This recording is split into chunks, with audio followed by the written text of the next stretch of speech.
Thank you for joining Bowtech Live and the Nate Zelinsky podcast. This is all about education, scouting, building patterns, and being successful on public land in a do-it-yourself style hunt. A huge thanks to all of our partners, including Bowtech Archery, Diamond Archery, Excalibur Crossbows, Vortex Optics, Ford Trucks, Slumberjack, Bass Pro Shops of Denver, Mr. Heater, Turkey Creek Studios, Ripcord Rest, Tight Spot Quivers, and Black Gold Sights. Join us every Monday night live at 7 p.m. Pacific on the Bowtech Archery or Nate Zelinsky Facebook pages, bowtecharchery.com, and or the Nate Zelinsky YouTube channel. And remember, tag and share this live feed with your friends and bring your big game questions. And here's your host, Nate Zelinsky.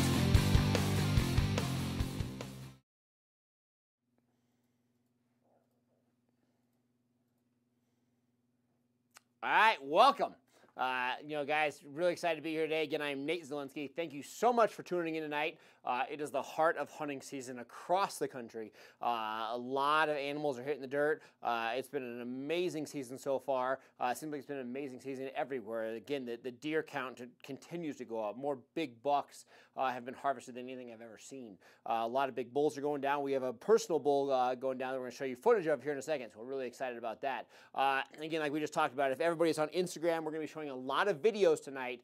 So if you can't see those videos on Instagram because we're throwing to a player, make sure that you go over to the Bowtech Facebook page. Speaking of Bowtech, guys, everything here tonight is brought to you by Bowtech Archery. So a huge thanks to Bowtech for letting us go live from their page, letting us go live from their entire platform of that. So a huge thanks to them. You can also be watching on the Diamond Archery Facebook page, as well as the Black Gold Sights, Ripcord Rest, Tight Spot Quivers, Bass Pro Shops of Denver. Huge thanks to them for letting us go live on their page. Excalibur Crossbows. I'll tell you, I shot an Excalibur crossbow a lot this week getting ready for a bear hunt, and it's been a ball. I really enjoy shooting that Excalibur crossbow, so huge thanks to them. Huge thanks to Tightline Outdoors, our homepage, hosting from there. So everybody that's watching locally on Tightline Outdoors, huge thanks to you, as well as the Nate Zelinsky Facebook page. So again, we're going live from a lot of pages. We're going to do our best to field the questions from all those pages. But again, huge thanks to Bowtech for providing that platform to go live from all those different pages. Also, some of you might have got a text from Bowtech. Randy Newberg sent out that text, so huge thanks to Randy for sending out that page to remind everybody to come watch us live. And again, if you're new to this page, make sure you watch Randy's page this coming Wednesday. Again, you want to talk about an elk expert, it's Randy Newberg. So make sure you tune into his page live on Wednesdays. There's also Chef Collins and a lot of other great things happening Wednesday. So make sure you stay tuned to all those pages. You're going to have a lot of education and a lot of information. Now, guys, again, if you're just tuning in, I'm Nate Zelinsky. Guys, bring your questions. We want to really encourage that. If you have questions, you're struggling, whitetails, elk, muleys, bears, whatever the case may be, send your questions. Comment below, share it, tag your friends. Again, bring them all in here. Let's have the conversation. Let's answer the questions. Let's make sure everybody is successful this coming hunting season. Again, if I don't know the question, I'll tell you that. Hey, this is a little bit out of my league. If it's something that I have knowledge of, I'll definitely answer that question and hopefully bring, again, that current information to make you more successful. Like we do every week, we're going to talk about our personal hunts. Last Monday, a week ago from now, the sheep opener for one of my good friends, Chad, was the following Tuesday. So I spent a couple days in the field with him. We actually put 2 days in the field. We spent Tuesday, Wednesday in the field, and all those fires from Montana and everywhere else were burning so strong. We had a lot of hard time with smoke. Obviously sheep's, generally speaking, a higher country animal. Usually you're glassing afar. And even with the best optics, we had a hard time seeing these sheep. So we actually backed out. Actually be back in the woods this coming week for sheep. We had to pull out for about 5 days just because there was so much smoke. We just didn't have any good vision to see these animals. Definitely didn't want to walk around and get too close and booger up any of these animals. So it's been a couple times in the wood. Now, we're going to actually throw to a clip of that hunt.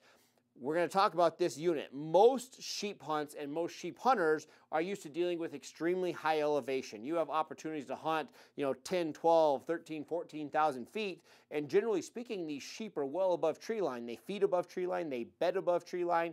So generally speaking, on a sheep hunt, the hardest portion of the sheep hunt is usually the terrain getting to these animals.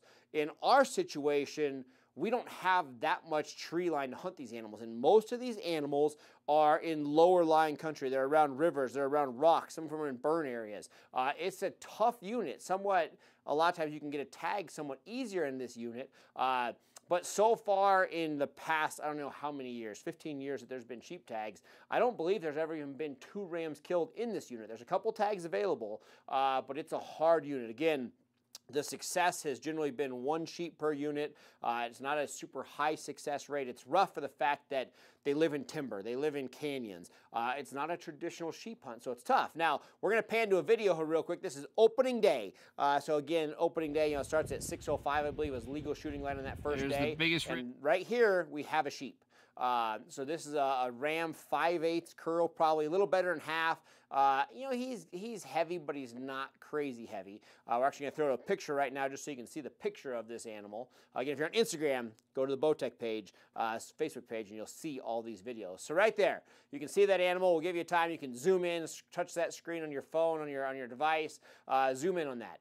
We have this animal, believe it or not, very close. We're sitting at 300 yards. We're in a situation where it's a rifle tag. He could easily make the poke and put that animal down. The other big benefit is we're not that far away. We pulled off on a road, hiked in on some fairly easy terrain, and a 20-minute hike we got right on this ram. So check a look at that. We'll pan back to me. So again, this ram was right there. I mean, 300 yards, easy shot. And it's a hard decision. So we're talking about a guy who, a lifetime sheep hunt, very excited, took a lot of points to draw this. Some people draw it in 4 years. I believe it took him 9 or 11 years to get this tag. But you're looking at the stats. You're telling yourself, hey, there hasn't been a lot of sheep killed, generally 1 a year. There is some big rams in this area, but being lower country, they're really susceptible to lion kills. So a lot of the sheep in this area go down to lions, so they don't have that high terrain. So it's an area where we know we have a handful of big rams. I forget what the number is. There's like 13 to 20 rams maybe in this area. I think in total there's 70 sheep total in the area section that we're hunting. A lot of ewes, a lot of immature rams, and a handful of real big rams. We have seen in the past 90 days 2 rams that are between that 3/4 and full curl. One of them's just brushing that full curl. We haven't seen those rams in about 40 days. I've been looking hard, but haven't seen them. Then you run into this guy, obviously not quite what we're looking for. Again, he's not that 3/4 curl. That's what we tell ourselves. That's what my friend told himself, Chad. Hey, 3/4 curl, I'm taking the shot. This ram's in that 5/8. What do you do? Comment. What would you do? Again, you've spent 11 years in the tag. He has another 20 days to hunt until the end of the season. Is this ram going to be available? Should you shoot it now? We always tell ourselves, don't pass up on the first day what you would take on the last. Again, there's a lot of morals and a lot of just overall thoughts going through your head right now. Hey, do I take it and be successful? He's in front of me. I have the shot. Do I pass it up, maybe never see that again and go home unsuccessful? Or do I tell myself, hey, I'm waiting for that 5/8 or that 3/4 curl ram, that full curl ram that we saw 40 days ago? Let's hunt hard and find him. What would you do? I know that my buddy Chad was leaning on me. Hey, what should we do? I'm like, man. Personally, I think we should pass up, hunt hard, but again, at the end of the season, if we're unsuccessful, you hate to have that thought process of, hey, I really wish I would have taken that ram. So that's our first hunt that we went on last week, Tuesday, Wednesday. Ask yourself, what should we do? Comment below. Should we take that ram? Let him walk. Obviously, I know what we did. We let him walk, but what would you do? What would you have done? Should we go out and try to find that ram again and put him down, or keep looking for those bigger rams? That's the question of the day. Now, other thought process, we actually got tied up again. We were looking for sheep for the first couple days of that week. Then we actually went scouting for some animals. We obviously, the last couple weeks, we've been talking about Ricky, been talking about big elk. I have not had a chance to hunt with Tim. Everybody knows the hunts that we're going on. It's, again, the director of media here at Bowtech, Tim. We're on a very typical hunt. That's why we've been trying to walk you through this hunt, because he was in Oregon last week for a couple weeks at the Bowtech headquarters. So he was not in the woods. I actually had some good bulls, found Ricky, but again, we didn't have a chance to hunt him because Tim was overall out of town, so we didn't have anybody to hunt. Then last week, Saturday was actually opening muzzleloader here in Colorado, and I actually joined a friend on a muzzleloader hunt on Saturday. Had a big bull located and had an unbelievable hunt. So we're going to walk you through that hunt real quick, which was Saturday. Didn't actually hunted bears on Sunday, which we'll talk about here in a second. And then we actually went out in the woods with Tim this morning. So a lot of hunts, but very scattered. Hunting here, hunting there. Again, we wanted to bring you a real life situation. So many of the pro hunters out there, the guided situations, they hunt for 5 or 10 or 15 days straight until they put that animal down. we're bringing you a very real life situation. How many of you can hunt 15 days in a row? Not many of us. So we're really doing the traditional sparse here and there, weekends, things like that. And we're walking you through that hunt. You can learn from it, learn the mistakes, learn the success, and be successful with that. So we're going to talk about another hunt here real quick. So I have a friend. He's got a muzzleloader tag. We went out that first morning of muzzleloader last Saturday, just 2 days ago, and got on some good bulls that first morning. They weren't quite big enough. This guy really wants a good bull. He wants that 330, 340, 350. He wants that trophy class bull. He's got a muzzleloader tag. You can shoot a little further. You can hunt the rut.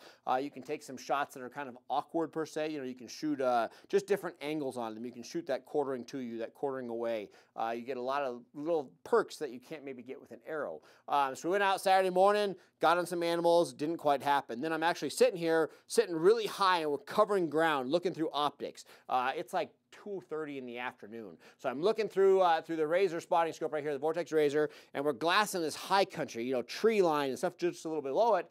And all of a sudden I look down in these like overgrown willows. So we're talking like 10-foot willows with grass all around, almost like pasture ground, low right at the base of the mountain. And all of a sudden I see a little 4x4 bull walk through my screen. Now, most of the animals in this area are running hard. Most all the animals are a part of a harem. So a young bull like that would generally be a satellite bull for a large group of cows and a large bull. So we're glassing and we're talking it over. My buddy Bill's with me, got a couple other hunters. We're all sitting here talking. We're like, man, you know, what was that bull? You know, is he alone? Is he with another group? And we said, you know what?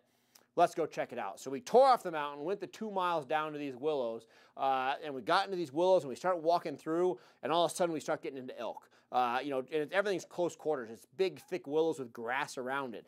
You know, a little 20, 30-yard shooting lane type stuff. So we're actually coming through all these willows, and we see cows, we see bulls, and everything's close quarters.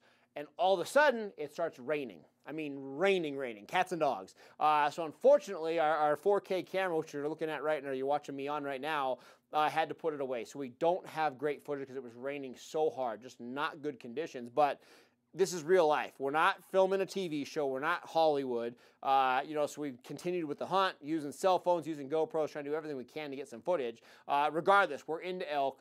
It's raining, cats and dogs, and all of a sudden these elk are everywhere, right in the middle of this herd. We're pushing them as we're trying to sneak through here. We're bumping into cows, and they're running over here, and they're hitting this herd, and they're running over here. To be totally honest with you, it was full-blown chaos. Elk are running everywhere. It's downpouring. We get a little bit of thunder, no lightning, luckily, but these elk are everywhere. And all of a sudden, we finally hear just absolutely unbelievable bugling. These bulls are screaming a couple hundred yards away. We know that we're in cows. We know we're in satellite bulls. We're really looking for that dominant bull. So we proceed almost literally through elk, working north towards these big bulls, or these big bugles, I should say, that we're hearing. And all of a sudden we start hitting a big open meadow.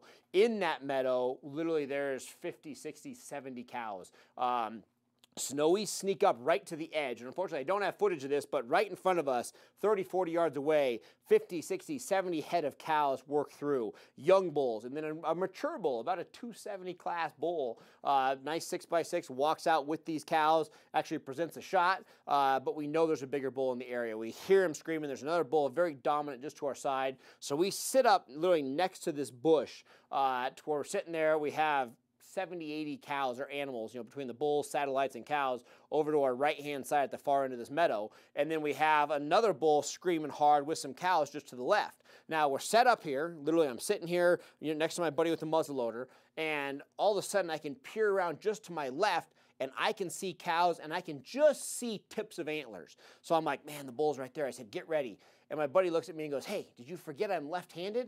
And I'm like, oh, the things you don't think about. So I'm sitting here trying to use some cell phone footage, and I could literally lean over and take a shot at this bull using a muzzleloader. But my buddy, who's left-handed, he's got to switch all the way over. He's literally got to lean way around the bush, almost out in the meadow where everything can see you, to get a shot. So it's impossible. So over the next hour and a half, we sit here as this bull's bugling. Now, unfortunately, we're just there, and everybody knows how animals are. They know when something's up. This lead cow kind of comes out from around the bush about 20 feet from me and just has us pegged. This big lead cow, we've all been there, is just looking at me. Got me pegged, and she knows something's wrong. So we're sitting there. The big bull now does not want to walk out because that lead cow has got us busted. So we're sitting there waiting.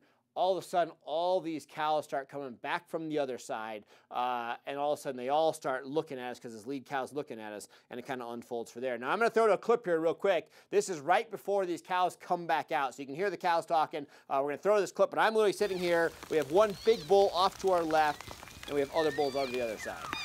Again, if you're on Instagram right now, go to the Bowtech Facebook page. You can watch this.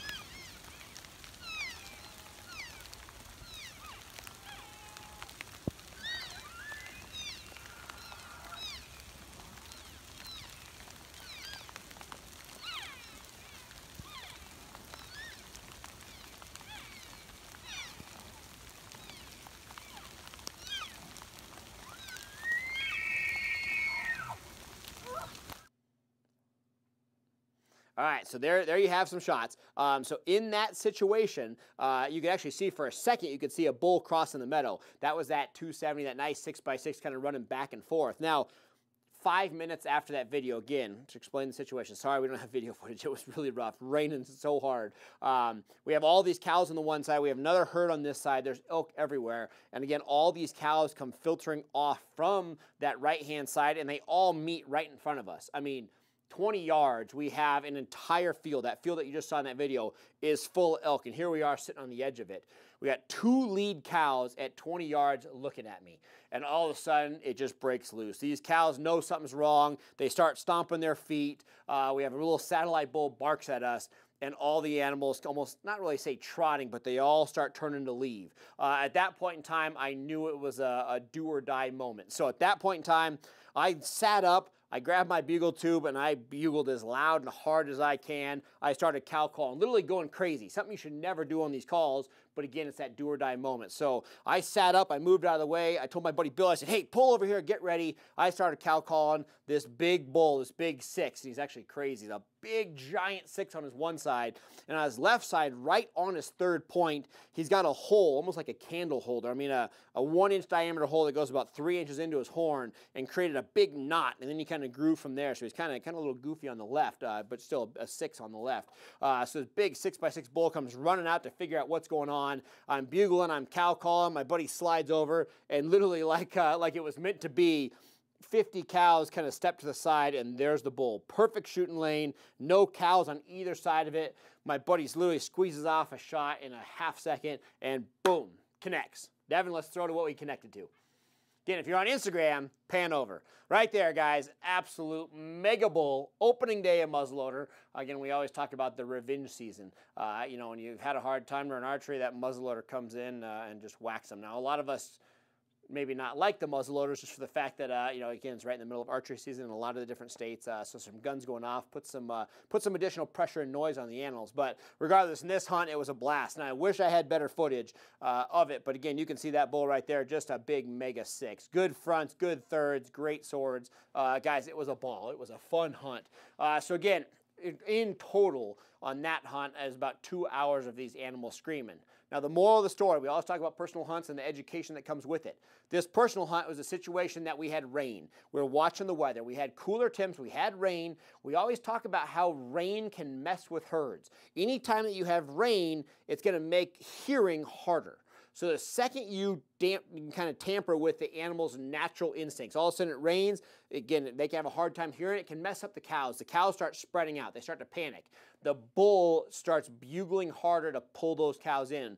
Thunder is a major one that helps out. Lightning is another one that really helps out. Again, we hate hunting in lightning because we're holding metal, you know, with most of our weapons. But regardless, all of a sudden you get storms coming in. It was early in the afternoon, 2:30, 3 o'clock, had rain. We knew those harems were going to get messed up. We knew the bulls were going to be bugling hard to pull them back together. Allows us, the hunter, the odds of hearing these animals and allowed us to be able to suck right in. So again, not just bragging about the personal hunts. Take it for that example. I know that we're looking at the forecast in a lot of the Rocky Mountain states right now, and we have weather coming in. I would plan your bow hunts around that weather. If your animals have been bedding down at 8 o'clock in the morning and not getting back up till 5 o'clock at night, if you have rain, even if it's at noon, get out there in that rain, get near those areas, and I'll tell you what, the second you have weather, it's going to mess up the cows, and I promise you, it's going to allow you to get closer to these bulls. They're going to get vocal trying to pull the cows back together, and it's going to be great. Same thing for the mule deer hunters. All of a sudden, you get a lot of rain, a lot of weather, and all of a sudden just going to allow you to sneak up closer because, again, they can't hear you.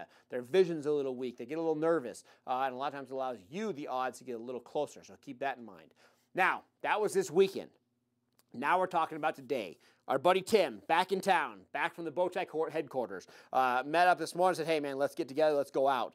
We went into the area that I saw Ricky last week. Now, again, I couldn't say I 100% confirmed Ricky, but I saw a bull that I said, hey, that's got the makings of Ricky. It was a long ways off. It was sneaking through the timber very quickly. So we went into that area this morning, got in about an hour before light, went out in the woods, literally started hiking in, crested the hill to where we thought Ricky was, and we crest the hill, and boom.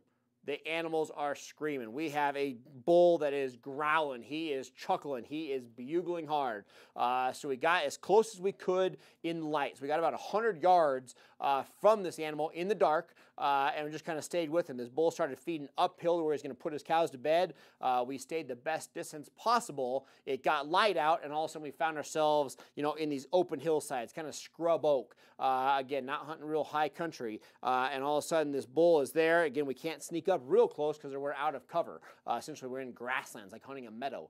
So it's hard to get close. Moral of the story, after we talk about this for a little while, we got about 85 yards from Ricky. We got satellite bulls and cows. So we're sitting there 85 yards from the bull of our dreams, the bull of your dreams, the bull of everybody's dreams. We're excited. Ricky's right there, 85 yards. He's actually working his cows. Now, unfortunately, all of a sudden we had some rain come in midday, and our thermal started to get weird. So we're sitting there kind of in a backwards thermal of what it should be.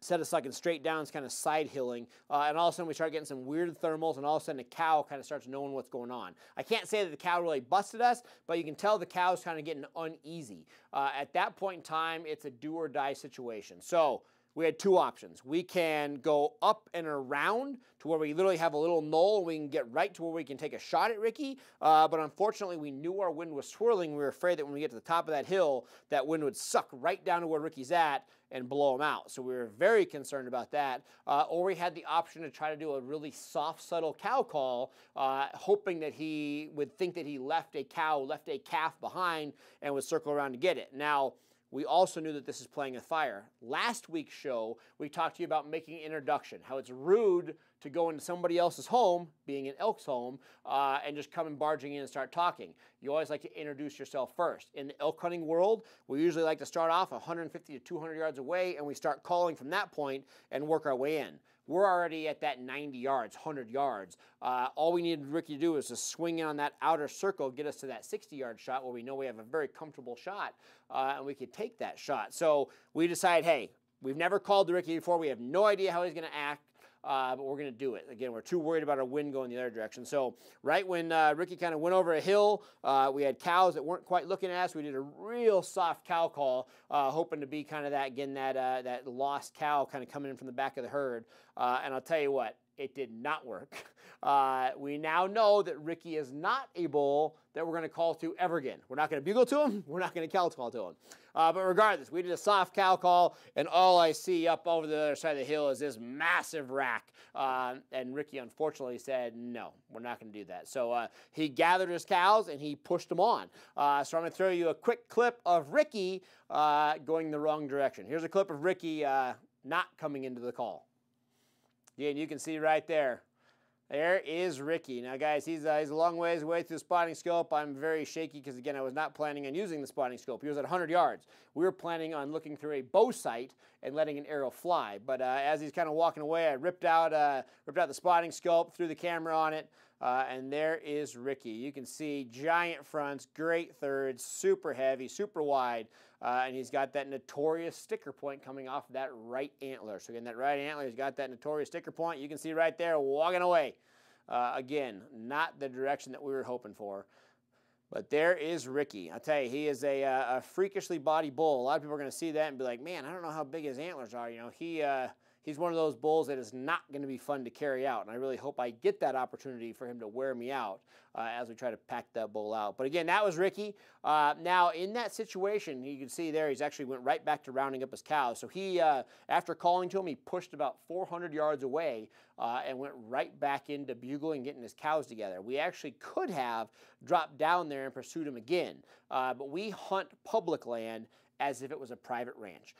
Again, even if somebody else comes in there, again, we've had it happen a lot this whole archery season. We've had other hunters come in, campers, hikers, and kind of booger up hunts. It's what it is. We hunt public land. We're one of everybody. But we decided to back off, let him get back into his patterns, let him get back his cows. We know he's going to get right back to being patterned tomorrow, the next day, and through on the week. So we're actually probably going to rest him tomorrow just for the fact that we put pressure on him today, minor pressure. Just literally got close, made a cow call, and he kind of boogered up. But again, on a bull like that, you only have so many opportunities. So we're going to rest him tomorrow and probably get back after Ricky on Wednesday morning. Hopefully he'll be right back in that area. We assume he will. We definitely now know his bugle extremely well from being so close to it. We probably heard him bugle 100 times today. So now we very much know his bugle. He'll be easy to locate. He's got about 12, 13 cows with him, a couple satellite bulls, and we'll be able to move right on Ricky and hopefully put that animal on the ground. So again, those are some of the personal hunts. Last hunt we have personal, speaking here real quick, is I was on a bear hunt on Sunday morning actually, and I had a total change up on my bear hunt. I've been watching this big boar.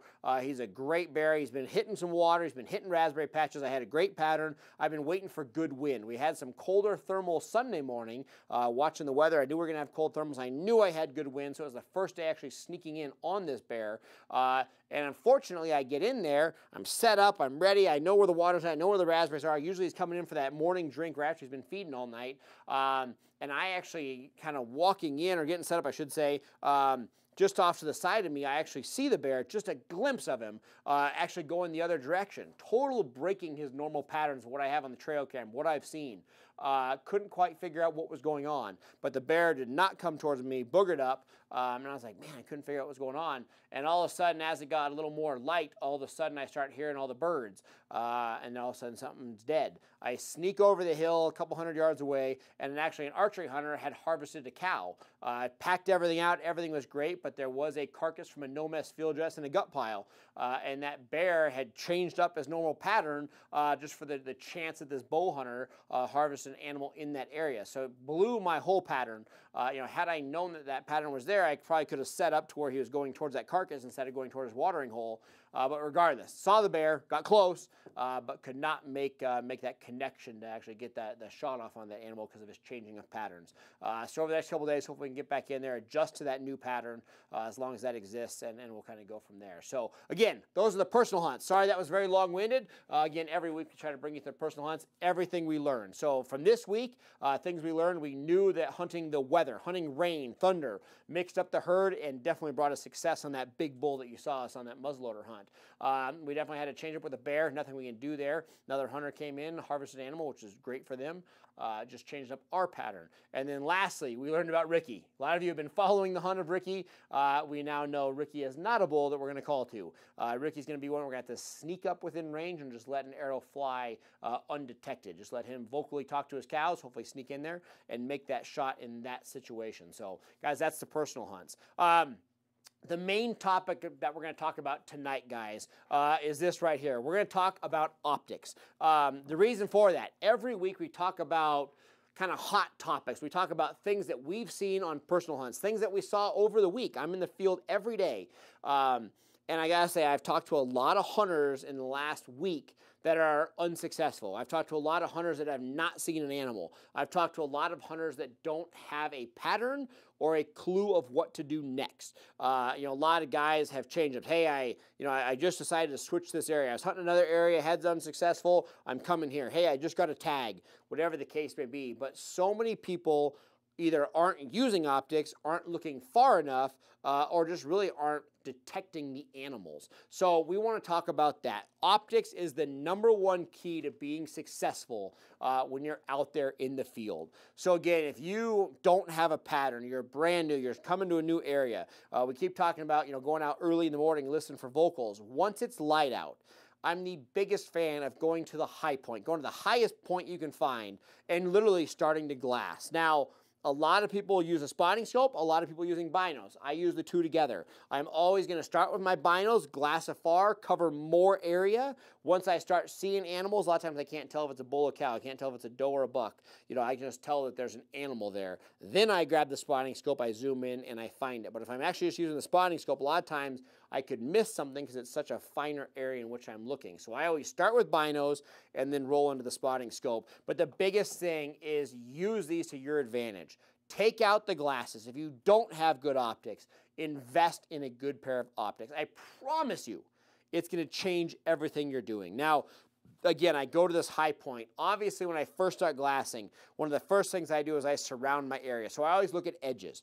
Edges where food meets tree line, grass meets trees. So I always comb my areas, or my edges, I should say, first. So every time I pull up on an area, I glass all my perimeter, glass all my edges, just in case there's an animal there about to sneak in, I don't want to miss it. So I glass all my edges. At that point in time, I literally make it a grid. I actually glassed with some fairly new hunters this week, and I look at them with their binos, and they're just doing this. They're all over the place, and it's so easy to miss an animal. So personally me, how I glass an area. Pull up on that spot, get high country, looking down, and glass your whole perimeter. Glass your whole edge with binos. Once you've glassed that whole edge, I start on one side, and I literally grid it. You can go side to side or up and down. I personally go up and down. So I start at one point, pan straight down. I mark the bush at which I started. I pull it to where my objective is on that far side of that bush, and I go straight back up to another landmark on the top of that grid. Pull it over and go down. I mean, literally as if you were grading a field, or you're picking plants, whatever you want to think about it. I literally work an entire grid of the area in which I'm glassing. Now this sounds like child play. People are like, man, you really telling me how to glass a hill? How many of you do that? The people that are very successful with optics have that plan. They glass the perimeter and they glass up and down. But so many of us aren't doing this. And I know it's happening because I talk to you in the field. I run into you. It's like, man, I haven't seen anything. And I'm like, I saw 20 bulls today. And people are in the same area and telling me that elk cutting's tough. Man, there's just no animals here. They're driving on their trucks, or they're hiking through the woods. They don't have a plan. But more importantly, they're not using their optics. Spend the morning, off. You're still in the field, you're still hunting, but instead of walking through the woods, get to that high point and glass. Build a plan. Build education on your animals. But glassing is literally the name of the game. It's going to build more patterns. It's going to give you more education than anything you've ever done. So again, have that plan. Spend time glassing. If you aren't dedicating time to glassing, I promise you that's one of the biggest reasons of maybe having failure, or maybe not being successful, or being successful to the level that you want to be successful. So again, find that high point. Start glassing. Maybe avoid the timber for a little bit. Everybody's in different areas. Some of us are hunting, wide open tree line stuff. Some of us are hunting, areas that have a ton of meadows. Some are hunting aspens. Again, there's a million things that you might be hunting in the terrain at which you're at. I hunt a lot of it. I hunt a lot of different stuff. But with that being said, no matter what I'm on that particular day, whether it's aspens or meadows or whatever I am, I'm glassing afar and I'm learning about these patterns. And that next night or the next day, so I'm actually going to go infield, get closer, and pursue those animals. But again, glassing with optics, good optics, is going to be the name of the game. Now, I gotta do one thing here, guys. These are brand new binos. I've had them 1 week. They're Vortex. Again, not to be plugging Vortex so much. We all have our optics that we like. I'm a huge fan of Vortex. But these are the brand new Furies. Now, whatever brand you personally like, again, these are the best optics in my opinion. But these are range-finding binoculars. I have to say that in the last week, this has 100% changed my game. I can't believe in the last 15, 20 years of hunting very seriously that I never had a pair of these. Now, again, you started to see them become available just in the last couple of years. But literally, I have 10 by 42 binos, amazing glass. But right on top, I hit that button, and all of a sudden I have a rangefinder that's good to 1,600 yards. So before, where you were glassing an animal, see that animal, slowly set down your binos, get out your rangefinder and click it, now you don't have any movement. You can literally sit there, stare through your binos, watch the animals, make sure you have everything going on to where you don't make a mistake, but you can also click and range find that animal. So in the situation of that big muzzleloader bull, instead of glassing to make sure he's clear, making sure there's no cows behind him, and then switching to the rangefinder, I made sure that I could watch the animal, make sure there's no cows, and still click that rangefinder to get the distance to make sure you have that good ethical shot. So again, guys, for me, that was an absolute huge feat. Something that, I cannot preach enough. If you need binos, check out the Vortex Furies. Again, range-finding binoculars, amazing. It will absolutely change your life. But again, talking glassing, again, it's one of those things that a lot of times we don't think about. We think we're good at it. Do you see those animals bedded down? Do you see the tip of an ear? Especially in the sheep thing, that's one of the biggest things it teaches you. You're glassing all these rocks, and you literally see one piece of a curl of a ram horn, and that's a great day, and obviously a lot of times leads to success. So again, the moral of the story, if you're going out this week and you haven't been successful, take a morning off or an afternoon off of that physical pursuit. Go to a high point and glass. I promise. Spend the whole evening glassing. Find the animals, build the patterns. Don't just find the animal and tear off. Maybe you rest that animal one night, glass him, learn everything about that animal, and then pursue that animal on the next hunt. I promise it's going to lead to more success in the field. So again, keep that in mind. But glassing is the name of the game. It's going to make you more successful. The other thing we're talking about here before we take a question is think about using the vocals for elk. Again, I've talked to so many people that have struggled this last week. Get out in the woods early. Get out there an hour before light, 2 hours before light. Get out of the truck, hike around a little bit, but listen for these animals naturally calling. Don't provoke it. Don't go out there with cow calls and bugles. Go out there and just listen to your environment. Listen to the animals in their natural tone. Let them bugle. Let them tell you where they are at, and then make a game plan from there. But why these bulls are rutting, especially in these western states, again, that full moon set it off last week. That full moon got the rut going. It kicked it off. Allow these animals to talk and let them tell you where they're at, and it becomes so much easier. Again, glassing, listening to the vocals are the two things that, again, if you do those two things well, get out in the woods super early, listen to these animals, and again, obviously do some great glassing, I promise you, you're going to have more success this week as you do both of those things. But make sure you do them well. Give yourself plenty of time to listen to these animals talk. Again, everybody gets too antsy. They get out in the woods, they start cow calling, they start bugling. If these animals are call shy, you ruin it from there. But again, if you just go out and let them naturally talk, it'll blow your mind what you will hear and how close you can get to those animals. And again, great glassing. Have a plan. Glass the edges. Zigzag. Make a grid, and you'll be successful with that. Now, Devin, we got a question. I know we had a couple questions coming in here in a little bit. Yeah, we got a couple of them. First off, if Chad's watching, a lot of people are saying to pass on that ram and keep hunting. Pass on the ram. All right, I'll tell them. That's what we did. I can tell you, as a person that's got, 9 or 11 points, he's nervous. For me, as a buddy hunting with him, I'm like, pass him up.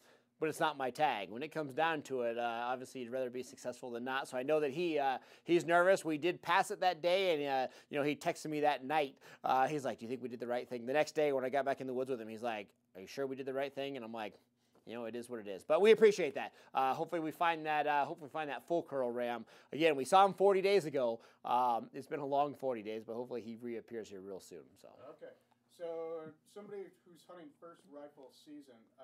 How do the harems react once the herd bull is killed? That's a great question. I saw that come across. So a person who has a first rifle tag, so whatever state you're in, it might be early October, it might be middle of October. A lot of times you're building patterns right now. People are out scouting. They see a harem situation with a dominant bull, immature bulls, and a bunch of cows. When a herd bull gets taken, a couple things can happen. Number one, for at least the immediate situation, generally the head satellite bull, so the biggest, baddest, most mature satellite bull will step in as that harem lead, as that stud, as that lead bull in that harem. In some situations, if it's a perfect world and all the harems are developed, that will now become the head bull, the stud of the herd, and it will continue to be like that until the rut is over. But in most situations, there's going to be another mature bull that either just lost a fight with another bull and is now looking to regain a harem, or a situation of a very dominant bull like Ricky that will just take over that harem. So generally speaking, it's going to be the two situations. I would say that the average situation, so that bull that we harvested on Saturday actually already got taken up with another bull. So that actually happened later on this afternoon. I had a buddy call me and told me that another bull moved in and took up those cows. So in that situation, we had that 280 bull on Saturday with this big, 330 or 340, whatever he was. We shot that big bull, that 280, now collected all 100-something cows and was dominating those. And then another bull came in, another 320, 330 bull, and collected that up and became, again, the back to being the stud bull. So long story short, generally speaking, after a main bull, herd bull, is taken out of the herd, usually it's going to be anywhere between 3 and 5 days, 7 days, and generally another mature bull will come in. It'll either be a bull that's just going to take the harem he has and combine it with that harem and have a larger group of cows, or there's so much fighting go on, generally speaking, as two bulls collide, obviously the loser goes independent and they will come in and grab those cows. You'll also have the situation of big bulls that sometimes, especially early in the rut, depending on where you are, most of these animals are starting to go into heat, these cows are breeding, but if you have a situation where the cows are not quite ready, a big dominant bull will come in, he'll breed the cows that are ready. And if the other cows are not ready, a lot of times that bull will move on to look for more cows that might possibly be ready to breed. Some bulls will just stay with the cows until they're ready. Some bulls will move on and find other cows that are ready. But regardless, generally speaking, those cows go quick and you'll be replaced with another bull, and that herd bull will try to do everything can to control those cows. But really, not to be, chauvinistic or whatever, but a lot of times the females somewhat control things. That lead cow in that harem generally will continue the patterns that they're on, and that bull is just going to continue to breed them. But the lead cow a lot of times will dictate a lot of things that are happening in that herd. So again, for whoever answers that question, I think you're going to be fine. If that herd bull does go away, I think it'll be replaced soon. Hopefully it's going to be the same quality animal, and your pattern will just continue as it has been. Got any more questions? Yeah. I'm not sure where it went, but basically we've got, here it is. Somebody's hunting Wyoming in October. Will the rut still be going on, or it's a bad question, but... Yeah, absolutely. Generally speaking, so here's what happens with the rut situation. So generally speaking, these herd bulls are going to gather cows. It's going to be somewhat of a small herd. The average, I'd say Western experience, so Utah, Colorado, Wyoming, Montana, the first grouping or the first breeding stock is going to be anywhere as small as 8 cows, as big as maybe 30 cows. I'd say generally speaking, that's about what the herd ratio is going to be. A big dominant bull to, get anywhere from 8 to maybe 30 cows. That's going to be a great herd. He's going to do his best to breed that. Anything more than that, 20 to 30, even though he's going to run ragged trying to keep them, he's actually only going to successfully breed a good handful of those. It's going to be so wearing on that animal trying to herd those. But that rut's going to usually, start fading out early October. At that point in time is when these bulls gather huge harems. That's when you can all of a sudden see the 60 cows, 80 cows, 100 cows. And generally speaking, those big bulls try to gather as many cows as possible. And every cow that did not take, so every cow that did not get bred during that peak rut in September will go back into heat, and those bulls will basically breed them. Even if they're not going back in heat, they're still in heat. Those bulls will make sure that they get bred in basically what we call that second rut, that early October.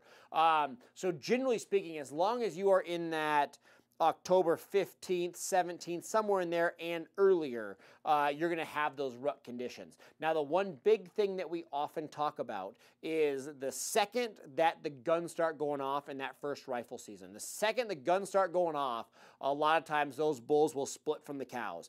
It does not take them long to realize that being in that big harem, bugling, holding cows together gets them killed. So I would say, generally speaking, in most of the rifle seasons, you have great bugling, great rut conditions for about 2 days. After the first 2 days of the guns going off, you're going to see those bulls pull away from those cows, and that's basically going to be the end of it. You're still going to have young bulls with all the cows. Again, those 3.5-year-olds and less will still stay with those cows, but those real big dominant bulls oftentimes are going to pull away. So again, just kind of think of that. Once the guns start going off, it can change things. So on the first rifle season, I always encourage, make sure that you do scouting. If you have, again, we always talk 60-40, but if you have, 5 days to hunt, I would spend 3 days scouting, and I would just plan on hunting those first 2 days, because building that pattern for a couple days and being successful on that opening morning is going to treat you better than getting in there late and just hunting those first 5 days of the season. So I also do a lot of calling in that first rifle season. Go out there at 2 a.m., 3 a.m., do some cow calls, locate those bulls. And a lot of times in a rifle hunt, you can walk right up in the dark to 200 yards or whatever you're capable of shooting, and literally just stay with the animals as they bugle until it gets light. The second it gets legal shooting light, take that shot and you'll be successful. So again, do a lot of the archery style hunting in that first rifle. Get close, but it's going to be successful. But again, moral of the story, 2 days into that, the guns going off is all of a sudden going to change things up. So again, I think you'll be fine as long as you're middle of October and earlier. Just make sure you make the most of the first couple days of that hunt, because it'll definitely change once the guns start going off. So keep that in mind. Guys, last question we're going to ask. I actually see it coming across the prompter. We have somebody asking about bears, saying that they've been struggling in the western states looking for bears building patterns. This time of year, they're hitting raspberry patches very hard. They're also getting ready to start hitting acorns very hard. Those are the two big fatty fruits that really help them out through the winter. So those are the big things I focus on. Instead of actually hunting the raspberry patch or hunting the acorns, oftentimes I find those food sources, but I try to find water. The second these bears really start putting more energy into bulking up their weight, bulking up for an upcoming hibernation, the second they increase their diet really hard, again, a lot of these bears are super hungry in July, they're almost starving. Then finally the fall fruits, we call it, come available, sarvice berries and raspberries and whatever they're eating, berries and acorns. The second those become available, you're going to see these animals really up their intake. When they up their intake, they're really going to start having to drink more often. So the first thing I do, if I'm struggling with bears, generally speaking, find some sort of food, but then I check every water hole in the area, whether that's going to be an elk wallow, whether that's going to be a pond, whether it's going to be a creek or a river. I literally will find a creek and a drainage, and I will hike every inch of that entire creek until I look for bear tracks. Find the wallows, find the ponds, and all I'm doing is looking for bear tracks in the mud on the edge of water. Once I start seeing tracks, I know I'm in the general vicinity where these bears are at. From there, I try to start finding the acorns, find the berries, and you put a relationship between the water and the food. Set yourself up in a tree stand or a blind in those travel paths, and you're going to be successful. But again, for me personally, water is the name of the game. Check every water hole in the area. It's going to take some time to do so, but make sure you check every water hole. You're going to find bear tracks on some of the water holes, find the nearest food, and you'll build that pattern pretty quick. But again, instead of searching every acorn patch, which can be tough, a lot of these acorn patches and this scrub oak is going to have bears. Problem is, a bear will sit down literally on its hindquarters and pull a branch down, eat all these acorns. It's hard to do. They're a big animal. They got to pluck them off. So I literally have watched bears sit for 10 minutes in one spot, grab every branch, stand up, move 4 feet, sit back down, and grab them again. So a lot of times hunting an oak brush patch, you might have to sit for 10 hours before a bear walks through an opening to where you actually physically see it. It can be very demanding. It can be straining on your eyes. It's very successfat, but you have to spend a lot of time doing it. If you're a person like me, you see me, I can't sit still.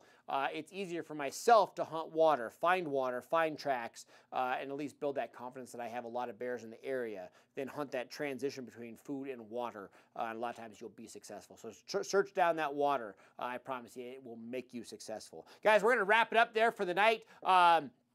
Huge thanks to Bowtech for letting us go live. Again, tell your friends. We do this every single Monday night, 7 p.m. Pacific, obviously 10 p.m. Eastern, but make sure you tag your friends. Bring them in on the conversation. Guys, we're going to carry this all the way through. Tomorrow morning, I'm actually going to spend some time with my wife. She has an archery elk tag. We're actually going to be sitting on some water holes, sitting on some wallows, actually a dust wallow and a real water wallow.